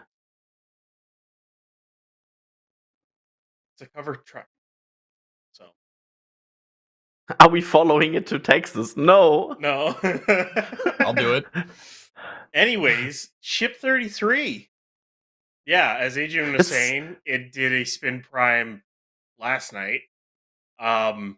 You're waiting for Massey's to close off and start testing for static fire. It is, as of right now, it is not doing it. And I honestly, I can't. I'm hoping someone gets a leeward shot of this, but with the flaps deployed. But unfortunately, in order to do that, you have to go onto the river or go over to Mexico, because well, there's no other way to get that kind of shot while at Massey's. But I even just the heat shield side shots of it, the comparison between Block 1 and Block 2. Block 2 looks so much better. Like, you don't even see the fairing anymore on the deployed flaps. All you just see is the flap sticking out, and it looks infinitely better than it has in the past. I can't wait to see this thing fly. So many improvements, so many changes. It's gonna look so awesome when it flies. And then, yeah. I mean, it's potentially the last flight before we see a ship catch. Potentially, big potentially. I'm saying, but they made it happen with the booster. They did it on the flight they said they would, and now they're saying they want to do the ship catch on the flight 8. Just saying, it could happen. It could, but it doesn't. But 33, at least on the exterior, does not have any catching hardware for ships. They did not strip off the heat shield on 33, at least yet. They might do it when they bring it back to the production site. We did see that 35 already has the stripped heat shield like 31 did. So when they stacked that nose cone and payload bay a few days ago, and it's back into the Star Factory now. So yeah, that is. I can't wait to see those. It's still a Starlink ship because it's still got the Starlink payload bay. At least 35 does. We don't know if it's going to have any extra hardware on it. I'm patiently waiting for the ship that rolls out with extra hardware for docking, because you'll need a passive and an active docking hardware on ships. They could still use 2 Starlink ships to do that whenever they do their prop transfer demo at some point this year. But yeah, we're just kind of waiting on that. And 36 is getting its heat shield stuff. 37 got its header tanks, and 38's currently just a header tank, and they got to install the nose cone on it. And there's B1019 again. Yeah, baby. Doing another drive. So just in case anybody didn't know, because this was a long time ago, guys, like at this point, we were just talking about this a little bit earlier. That booster, that Falcon 9 that's vertical there is booster 1019. That is from the Orbcomm 2 mission from December of 2015. That was the first Falcon 9 that landed. That was the first one. Because Falcon 9 can be transported on trucks, as we're seeing right now on the screen, they brought it back to headquarters. That was the first one that ever landed. It did an RTLS at Landing Zone 1 on December 21st, 2015. I was there. It was really cool. It's really neat. That Can confirm. I wish we had Alex here right now, because he would for sure know what booster that is. It's either like 91 or 92, I think. I don't remember. Yeah. I don't remember the last one that was at McGregor off the top of my head. I think I know we're into the 90s now. I don't know which one. Yeah, I still have not come to a final conclusion how the naming scheme will change when they reach 100. Do we say B? Like right now we say B1050, for example, right? Yeah. Do we say B1101? Probably. That's what I would do. B1100, Okay. B1101. Yeah, that's what I would guess. Yeah. So just making sure. 1202. Because yeah. I want 1202. That'd be awesome. That's a long way away. EJ can dream. Never say never. That's a lot of boosters away. That's a lot of boosters. I don't know if they'll make that many Falcon 9. I Well- guess. Yeah. I guess the question is how many times can a Falcon 9 truly be reused before they truly cannot fly it anymore? What's Like, the life that'll- leader at now? 24 missions? 24. Yeah. Crazy. I think they want to go to 40 at least. So, I mean, once you're at 40, something in me screams you want to get to 50. Like, and I honestly, they will go as far as they can. Like, they will. Sorry. There was a Cybertruck that problem. drove by. I just noticed it. Keep going. But I mean, they will not stop. Like, they will go as long as these boosters are safe to fly. mhm. And Yeah. maybe they never reach a complete fatigue point. Maybe they can continuously replace the weird parts, and the tanks are not that much of a limiting factor. There will be a point at which the tanks will start performing They will start getting microfractures and cracks along the line, along the tank wall. Eventually, it will. Once you when you press something, when you press something for flight and then depress it again, you're expanding, contracting, expanding, contracting, expanding, contracting. No matter what material you're using, eventually you hit a point at which that elasticity goes away and eventually it starts cracking. The question is at what point does Falcon 9 hit that? Because And what you get Ryan, 30, 40,000 like- cycles out of an aircraft. Yeah. I don't know how much you could get out of Falcon 9 before it. And a cycle it being, and I count a cycle as the cryo it does, the static fire it does, any static fires, any cryos, any flights. It's I mean, just they rarely do static fires at this point anymore. I mean, I count the original cryo and static fire it goes through at McGregor. So that's 2 cycles right there. And every flight adds a cycle to it. How many can you do on one of those? I don't know. I don't even know if SpaceX knows the final answer. They probably don't. They probably have an estimate, but they don't know for sure until they start seeing something. Mhm.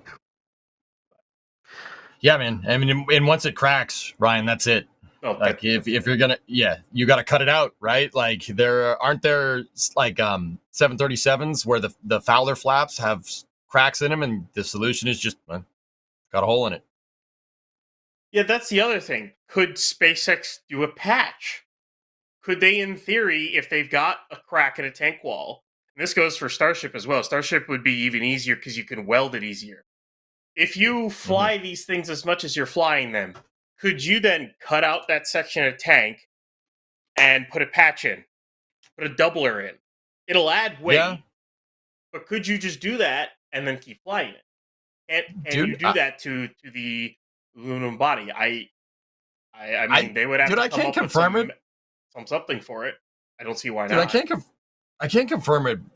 Like I seem to recall SpaceX like riveting plates onto the early Falcon 9s for reuse. I seem to recall that. Like that's definitely happened. I've definitely seen some Falcon 9s that have weird plates, like the older ones, like 1019. Like this was a really long time ago. I think before they figured out like, you know, what they need to do for like tank wall thickness, they definitely had some cracks. They definitely doubled it up. That's exactly what they did. I don't think they do it with Block 5 anymore, but who knows? I would be curious to know if they could. I don't see why they couldn't do that, but I'd be curious. Right? Yeah. So a certain Spanish person in our back channel has said that this could be B1091. Yeah, I said 91 or 92. It was close.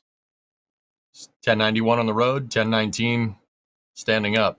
Can you believe that? Huh. Cool. Crazy. It's a few serial numbers between that. There you go. There's a nice shot of one of the quick disconnects. Right there. Oh yeah, true. That points downwards. I always wondered if they would try that on Starship rather than the straight on. Because at times SpaceX has gone to Falcon 9 for design inspiration, and then they've also gone away from it from design inspiration. So I'm kind of curious if they would ever go back to that for a Block 2 of booster. I mean, we really don't know what the QD for Block 2 booster is going to look like until we see an aft section roll out. So, I mean, and we haven't seen anything. All we've seen is a plate for a booster QD plate sitting at Sanchez, and we don't even know if it really is for that OLM or not. So it's kind of a wait and see on that. The good thing with Starship hardware right now is you don't know what is hidden in Star Factory.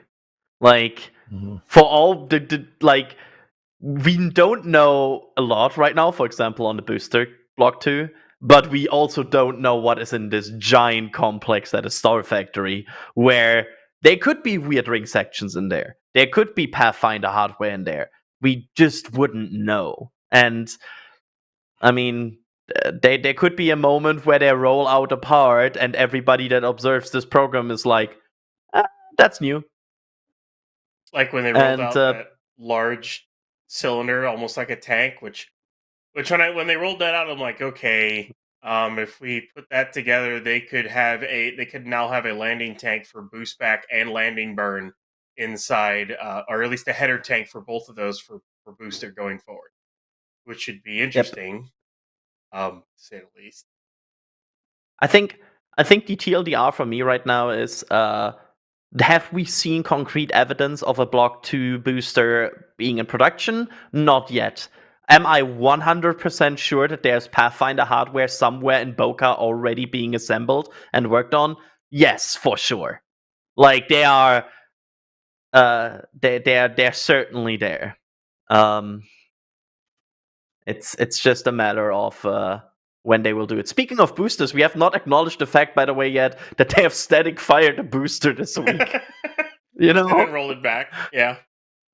Yeah. Sorry, Booster 14 did a static fire, rolled back, and then we got Booster 15, which should be ready for cryo this month. It finished stacking, was it mid-September? I think it was mid-September.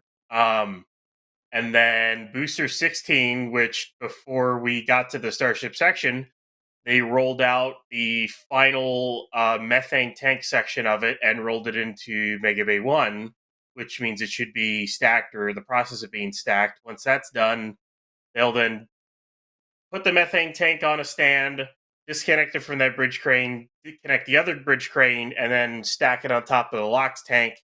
And then we have another completed booster. And then comes Booster 17, and whether or not that's a Block 2 or if it's a Block 1 or the final Block 1, we don't really know until we start seeing parts of it. So, but yeah, and there's the booster again. Speaking of boosters, driving in circles.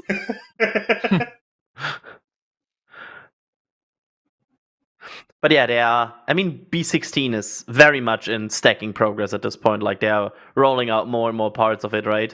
And it's almost done. Yeah,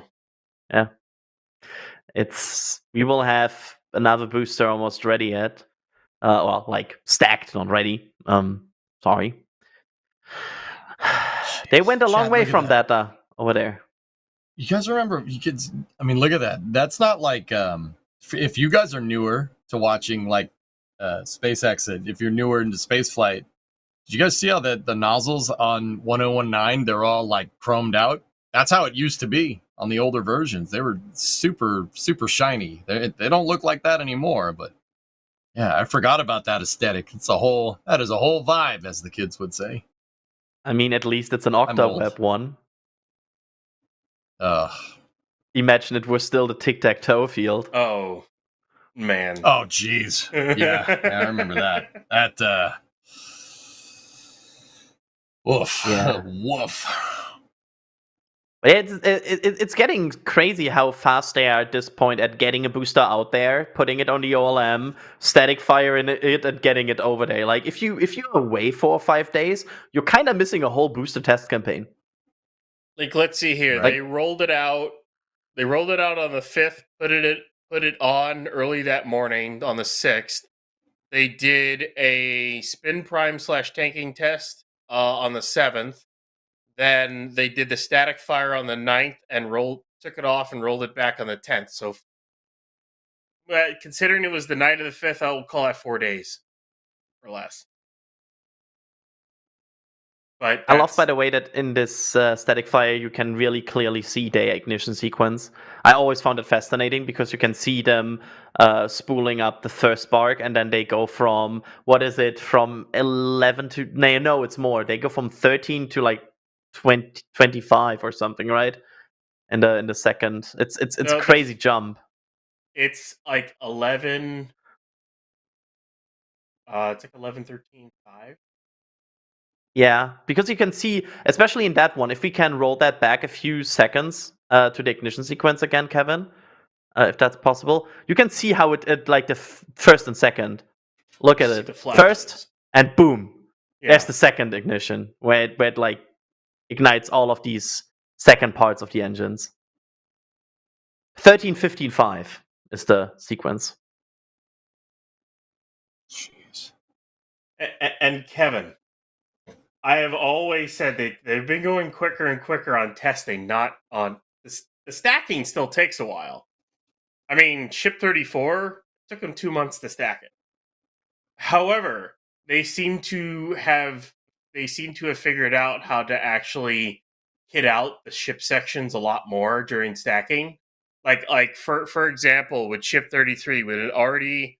The fact that they're already at static fire testing means they're already like 5 months faster than their other timeline. Like if they make January for Flight 7, it'll be about 5 months faster than previous ships. Which that's I was hoping for like 3 or 4 months. I didn't expect them to do 5 months faster.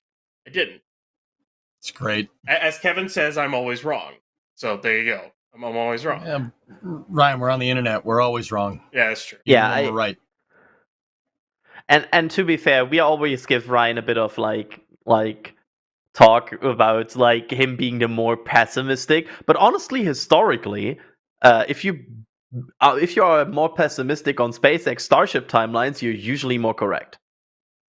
Like historically, Brian was probably more on than most people, getting a bit too hyped sometimes on events. Me? Oh, look, hi. Yeah, I just like to troll Ryan, because it's Kevin. fun. Yeah. Like the fact that go ahead, Adrian. The fact that they're removing high bay scaffolding, is that meaning what I think it might mean? Please God, let it mean what I know you mean it, and what I think. I think the fact that they are removing the inside scaffolding in the high bay could mean that this building is being undone. Like is kaput. So they stacked their S-35's payload bay and nose cone in the high bay, so they've had to do the first 3 Block 2 boosters in there. However, they recently rolled out a dev quad ring section, which it looks like it was a try with a single welded on top. The weld between the try and the single didn't look great, so they're still commissioning the robot doing that weld. But what else is a tri-ring section that needs to be welded onto something else? Oh, that's right, the payload bay and nose cone. So hopefully soon for Ship 36, they will be able to do that inside the factory, and they'll just roll that section to Mega Bay 2, hook up the 4-point lifter, and boom, there you go. Start stacking. That's what I'm hoping for at least for Ship 36, which is still a little bit of ways from getting to stacking. I mean, they have to do 35 first. They still have to put all the tiles on, which it takes a bit to. SpaceX is still hand doing the tiles. Just to tell you that. It takes a bit to tile an entire nose cone and all the sections. So. Yeah. Did you see that clip that Jack I think recorded where you could see the robot though like installing the needles for the tiles? That was cool. Yeah. Oh, that's really cool. Like you could see the robot moving in and like beep, and like injecting some hole point needles. That was cool. I like that. There's But yeah, there's definitely a lot of fun stuff coming up. And on top of that, for Pad B, finally got shots of the flame diverters they're building. They're starting to put the buckets together. We've got 2 buckets. We have a I will tell you this right now, based off of what we've seen, we have a bi-directional flame trench. So, Yep. EJ got super leaning forward, like flame trench. You say? Yeah, flame trench. Somebody's flame bucket. So that'll be one section, and there's another section getting started behind it, and there will be basically a water-cooled triangle that goes, like a water-cooled triangle that go on top, and then the buckets that go down, and that'll be your bi-directional flame trench out of Pad B. I cannot wait for them to fly out of that thing. That was the try and single dev I was talking about, and there is Ship 35's nose cone. So. John Ferris, by the way, wondering here, will they dismantle the high bay to reuse the parts in the giga bay, or just topple it like the low bay? You can't really topple that one. Yeah, I mean it's a big building. You could topple. You could basically you can destroy buildings in a way that they like fold into each other. My guess is they'll bring in a crane and they'll dismantle it section by section and scrap it that way. Imagine they topple it over and knock out some glass panels from Star Factory, and the person who just worked like the last few months making the glass panels of Star Factory gets angry. It wouldn't happen. I bet that person that made the parking lot at the launch pad is stoked that they used it 2 weeks. It was a few months, at least. It wasn't 2 weeks. But, hey, what's going in place of it is kind of cool. I mean, it's an orbital launch pad. So. Okay, I'm starting to ask you the hard question here, EJ. Well, what's that? Is it still January 11? Yeah. Okay. Why wouldn't it be? Why wouldn't it be? Ryan? Did we ever ask the FAA if they needed a change? Because the license is kind of weird with the way it words for the vehicle. I wonder if there's an NSF person who just a few hours ago just sent another email to the FAA to check if there's something new. No answer yet, but hey guys, go ahead. I'll give you a hint. It wasn't me that did that. Wasn't me. Somebody here, though. Somebody here. We will not name. Call here. Sorry.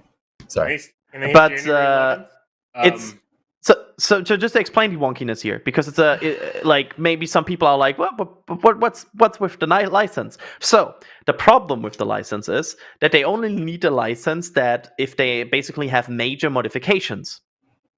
Major modifications warrant a license. That's basically a license modification, because the scope of the license changes. The license had like an initial scope that was covered, that was overviewed, that they checked.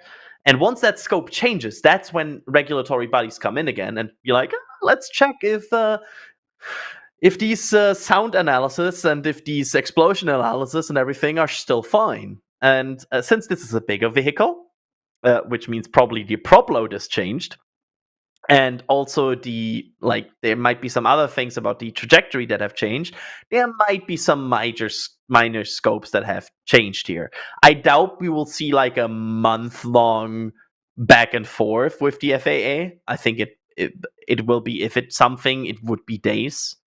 But they are adding 300 more tons of propellant on this flight. If they fill if they fill it full with Block 2.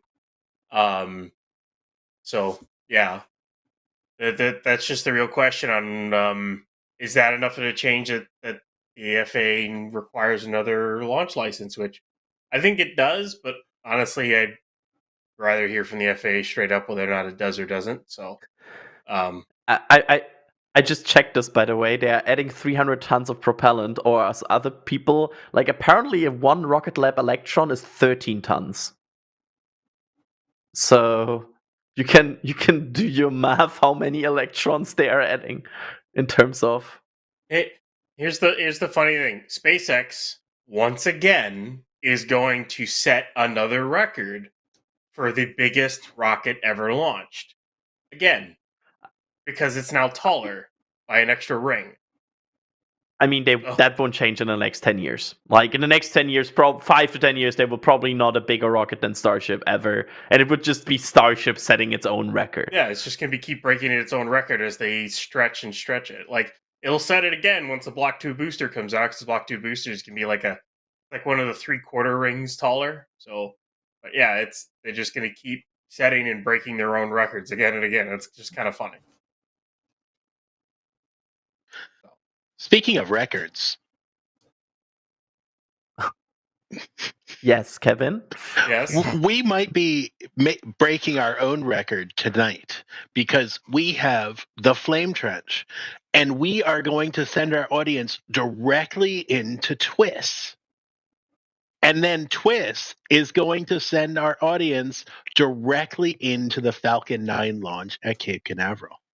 We are doing 3 streams in a row.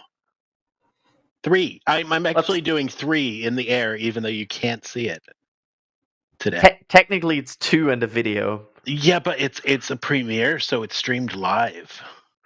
That's true. By the way, breaking news about that Falcon 9 launch, it slipped by a minute. Oh, no.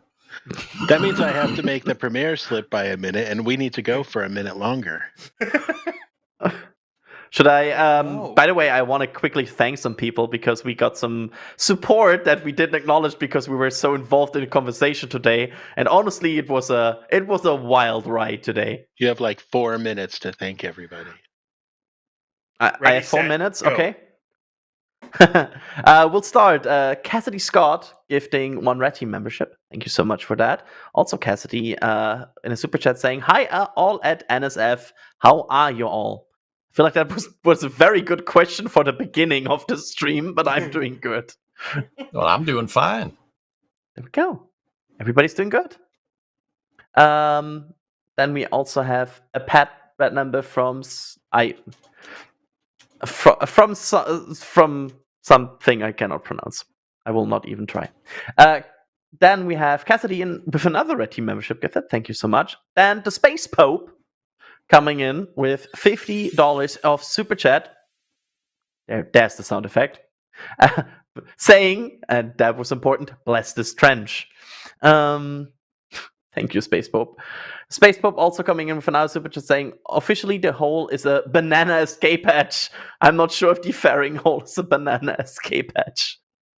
Yes. Yeah, we have not acknowledged the fact that there's apparently some sort of subplot going on with Chiquita and SpaceX about something being is there more bananas on the next flight? I really just need to see like a payload dispenser inside a Starship's payload bay, just deploy a bunch of bananas and have it go off like a confetti thing inside of the payload bay as Starship is flying. You don't need to deploy them. I just want to see a bunch of bananas floating around in space. I think that'd be the funny. first army of 0G bananas. Spoiler. It's probably they do limited edition stickers at times. Who, Chiquita or SpaceX? No, the stickers for the bananas. So, spoiler, It is probably just like a sticker with a Starship on it, and it's on bananas. And it has nothing to do with the next flight. Just to break everyone's heart. I want bananas on the next flight. Just to break I like my idea better. Apparently, we're starting to hear the Oscar outro here. We are being kicked off the stage here. Steve coming in with a $20 super chat saying, "Please tell Byteford to feel better and get well. Thanks, guys. Feel better, Byteford." And then we have Bastop becoming a Red Team member. And then, of course, I want to acknowledge Adrian, you have 18 seconds to say all these people. Go, say all the names. I'll check the flight engineers who are supporting us all the way here. That's why their name is here. Thank you so much for all of these. I will not read all of your names, but I should. You deserve it all. Well, you You got another minute now, so you can. Oh, I have an extra minute. Okay, that's plenty of time. Now I have to talk. No. With that, I want to start to thank people here, starting with Ryan Weber. Ryan, thanks for the Starship knowledge, and thanks for your realism about Starship. It's a pleasure as always, Adrian. It's always fun to talk Starship and talk with you guys. As much as people call me a pessimist and just give me grief for it, but it's not realism. You're wrong. Yeah, You're thanks, just Kevin. wrong. You're welcome. I know I'm wrong. Thank you. The voice you just heard there was producer Kevin Michael Reed, who is pushing the buttons today, and also including Ryan's buttons. Yeah, pushing Ryan's buttons. All we ever do here, we just push each other's. No, never mind. No, I'm not going to say that. Also, today in the show was EJ. EJ, how was the show? It was an NSF flame trench of all time. This was seriously, it's a privilege being here. I do appreciate it, guys. Thank you very much for having me. And it's good times. We'll see you next week. I think. Couldn't have said it better. After, Couldn't have said it better. See you next week. My name is Adrian Bile. I was apparently some involved host today. I'm not sure. It was a wild ride. Thanks for watching. Go watch Twist now. And spoiler, we will be live again in about 20 minutes from now. So talk to you then again.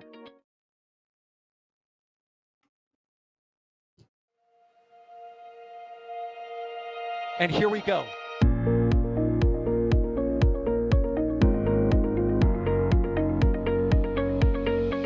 We have liftoff. Propulsion continues to be nominal. RA-68 chamber pressure looks good. Following up. Roger, Atlantis. Water towers, fly! Yes!